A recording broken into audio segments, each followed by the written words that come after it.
as it is. Ramaswamy Pillai. We must understand that God, the higher power, as it is, has given us health, wealth, intelligence, and all that we need to lead a happy and helpful life in this world. He also guides us now and then externally through perception by senses, and also inwardly till we attain our goal of realization of the self. Such being the case, as it is the truth. We, out of our ignorance and inveterate ego, do not make proper use of our opportunities and rare gifts such as our intelligence, mind, senses, and the physical body, but abuse them and hence get into all sorts of troubles. In misery, we realize our deplorable plight and then do what is in our capacity to mend matters and redeem ourselves before it is too late. God helps those who help themselves, and if we are not going to help ourselves in time, God cannot be blamed. We shall only have ourselves to blame. May Bhagavan Sri Ramana help us and guide us in the right path. Think of God. Though by the grace of Bhagavan Sri Ramana we recognize a higher power, yet we do not think of him in all earnestness, love and sincerity. To think of him in all earnestness, love and sincerity is to contact him really, to be in communion with him incessantly and in unbroken continuity is to be blessed by his omniscient, omnipresent and omnipotent grace. For what we call grace is only his love for us. We cannot but ever be grateful for all the blessings he showers on us. When we really love him with all our heart and strength, in all earnestness and sincerity, the glorious, much yearned for alchemy of being one with him in identity takes place.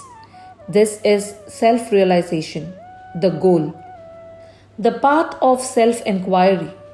The most effective way to know God, Arunachala, is not to think at all, but to see, introspect, and to concentrate the attention of the mind in what to find the source of the I or the ego, the thinker. This process, method, and technique of self-inquiry, who am I, may appear very difficult to start with, even impossible and baffling.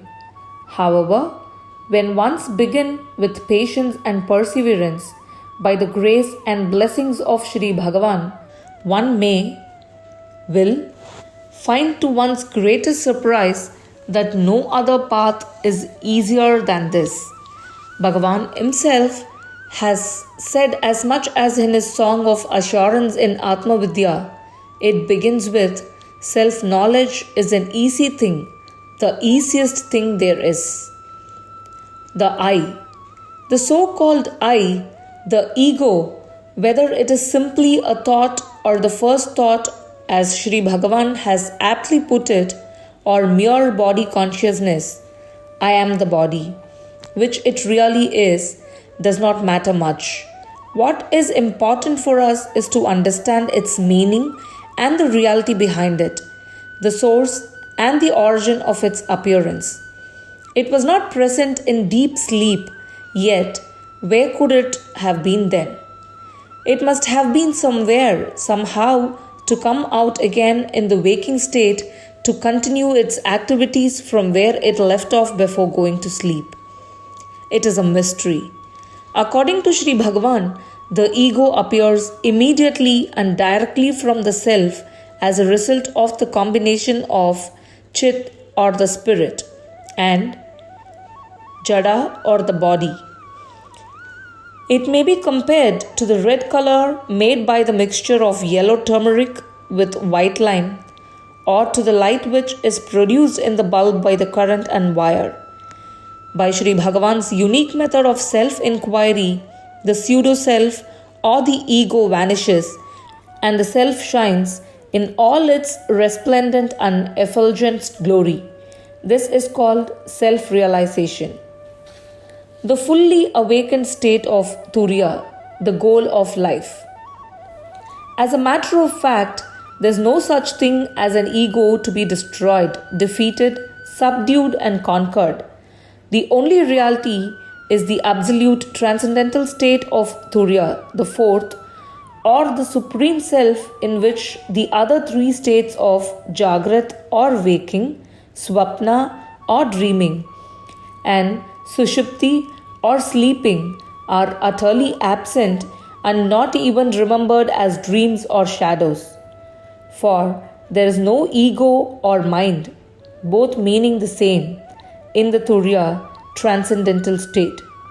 The most wonderful discovery of discoveries is that by Sri Bhagavan's method of self-enquiry, who am I, it will get established beyond all possible of doubts that the so-called ego is nothing but a myth and a mirage and a shadow of shadows. The state after realization. The state after realization is not new. It is the same as that before realization, except that we were not aware of it. After realizing our real nature as it is, we are in an infinitely better and more advantageous position to lead a pure and peaceful life, simple and blessed in every way and every sense. We see things as they really are, one united, undivided whole, not separate as individuals as they appeared before. It is as though something that was screening our inner mental vision has suddenly fallen, and this has made us fully awakened. Since we now see things as they really are, there arises no doubt or any problem about anything on any account, material or metaphysical, and we are in a position to deal with any question or situation spontaneously as it arises in our life. The illustration of the snake and the rope. Let us take the illustration of the snake and the rope, the Rajju Sarpa Nyaya as it is called. Before we became aware that the so-called snake was only a rope, we took it for a real snake, and then the question whether it was a snake or not did not arise. When by some chance, accident, or otherwise we came to discover that after all it is only a rope, the truth gets revealed and the matter ends. Similarly, when we realize that it is only the absolute Brahman that appears as the manifold world through its mysterious and marvelous Maya Shakti, the mystery of the appearance and reality of the world and Brahman is solved. Now, there is neither the world, the lower self, nor the higher self as such. There is only one universal, undivided, self-existing, self-contained, and self-effulgent self, transcending all dualities and multiplicities, pure awareness and absolute consciousness as it is. From the archives of Sri Ramanashramam. Om Shri Ramanarpanamastu. The ancient sages say that silent samadhi, the ultimate goal of jnana, is the wholly egoless state. Till you attain the silent stillness of being that, your aim should be to destruction of the ego. Garland of Guru's sayings